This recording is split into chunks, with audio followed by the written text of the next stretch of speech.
Let's decorate a vampire fang cookie. This is part of the beginner vampire cookie set, perfect for Halloween or any other vampire theme. The first step of the fang cookie is to put a black base down. This is going to be the back of our mouth, and we don't want to decorate the whole cookie for this. We're just going to squirt some of the black royal icing on and then use a spatula or the back of a knife to kind of flatten it out as best as possible. Then kind of once you have it flat, doesn't need to be the entire cookie, but definitely the center of it. You're going to let it dry, kind of just enough it's going to mat over, and then you're going to take your vampire fang mouth template that you can download in the free guide in the description below and cut this out. And so you can tell this is two parts because we want the center. That's where the black needs to show. I'm coming in with my ultra fine tip scribe. I'm a huge fan of this. If you are wondering whether you should get an ultra fine tip scribe, I would say go for it. I still use my regular one, and you can use a regular one here. You can use a toothpick here. If you want something that's ultra fine, you could grab like a safety pin or a, why am I blanking on this? A pin, I just said it, safety pin, or like a regular pin.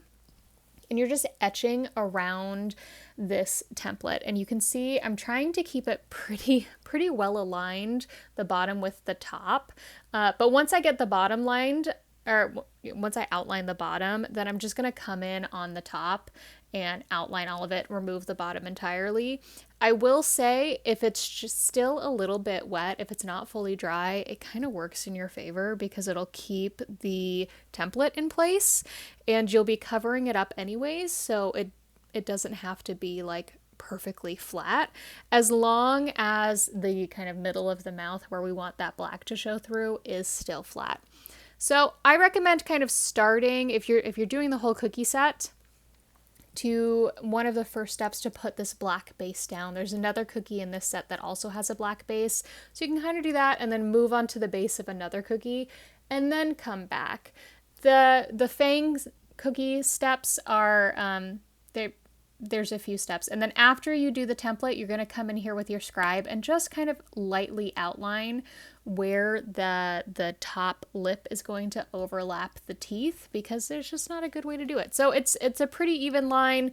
I just scraped away any excess, and then we're going to come in with the white. We don't need to have any sort of dry time. We etched on what our template is for these fangs and for this mouth, so now we can go straight into decorating, and we're going to start with the teeth. So we're using the white icing here, and I'm going to outline a fang, and then I'm going to fill it in. And you can see my icing is not working super well with me. And so instead of trying to fight it, I'm just like, okay, you can fall into the middle, and then I immediately fill it in. And then the next tooth I do is not going to be directly next to it because we want to have that definition between teeth. You can also see I'm using my regular scribe here. So I like my super fine scribe. I also like my regular scribe. I'm not giving up either anytime soon.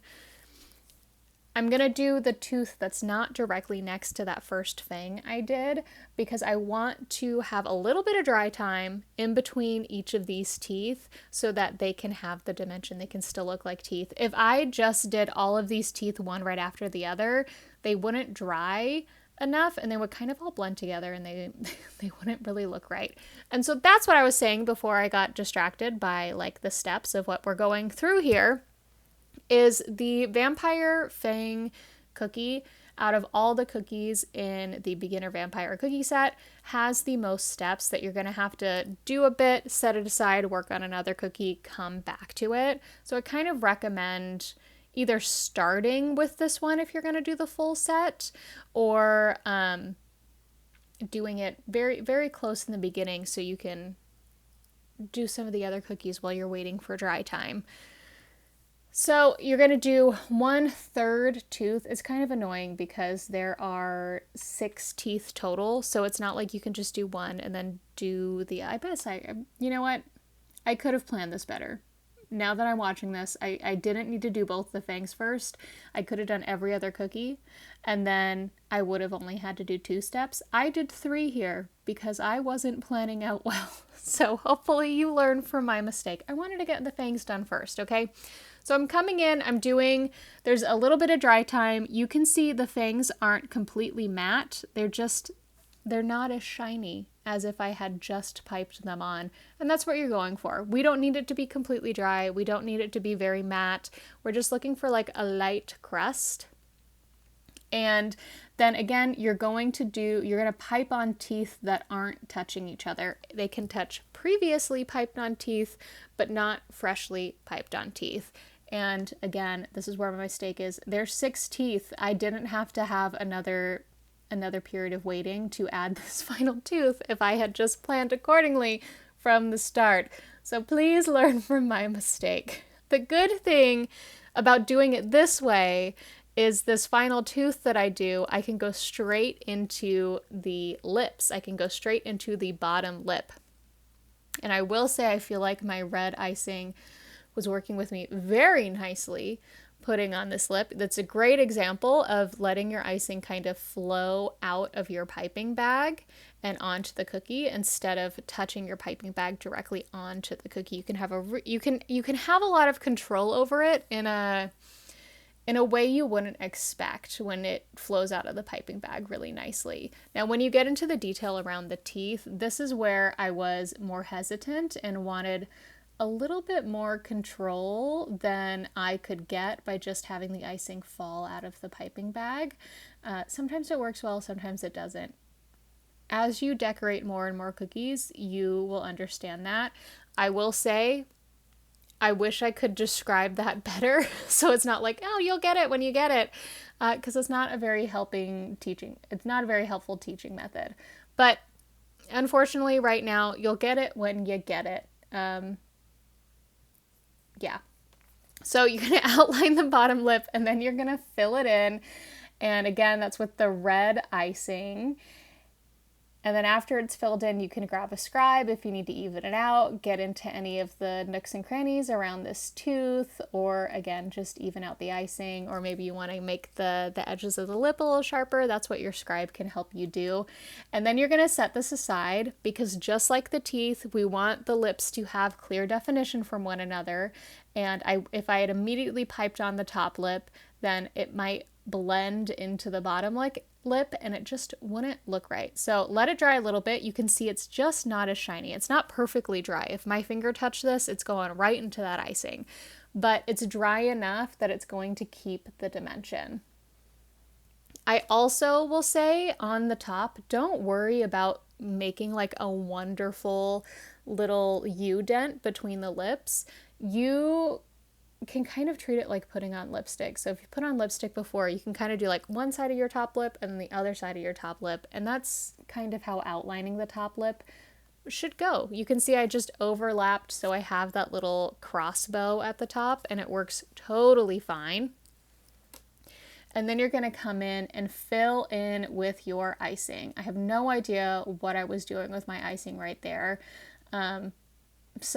Maybe I wanted to create a more sturdy line. Maybe it was being weird in the piping bag. I won't know. Then you're going to come in with your scribe again, even everything out. If you think the lips are a little too far apart, you can kind of move your icing around, whatever the case may be. I felt with using the printable template and drawing onto it, it made this very easy, particularly if you do not have a projector, which I would assume most people don't have a projector. So you can get this really multi-dimensional vampire mouth without a lot of like fancy tools, which is really exciting. And then to finish this cookie, you're going to come in with the blue icing, dark blue, light blue, whatever. It's just a blue icing. And we're going to outline the lips first because that's the hard part. And I will say, you might think, well, I can just flood right up to the lips. I don't need to outline them. I have always found you have greater dimension and you have more clear delineation between your designs when you outline them. Everything just looks cleaner when you outline and then flood. And after we outline the lips, of course, you have to outline the edge of the cookie so your icing doesn't fall right off. I was having so many issues with just not being able to pipe circles very well in this set. Circles while they are the base of every single set at Iced.Kitchen, because everyone has access to a cup, so you don't have to buy any sort of specialty cookie cutter in order to cut out circle cookies, they are one of the worst shapes to decorate, but particularly to outline. I don't know, it's really hard to do circles. And that even though I've been decorating a lot of circle cookies for a while now, for years, I'm decorating at least, half a dozen circle cookies every single month, there are still times when the circle beats me. And that's how we know it's still good to keep practicing these skill sets. You will get better, and it will still be difficult sometimes, and that's just life, isn't it?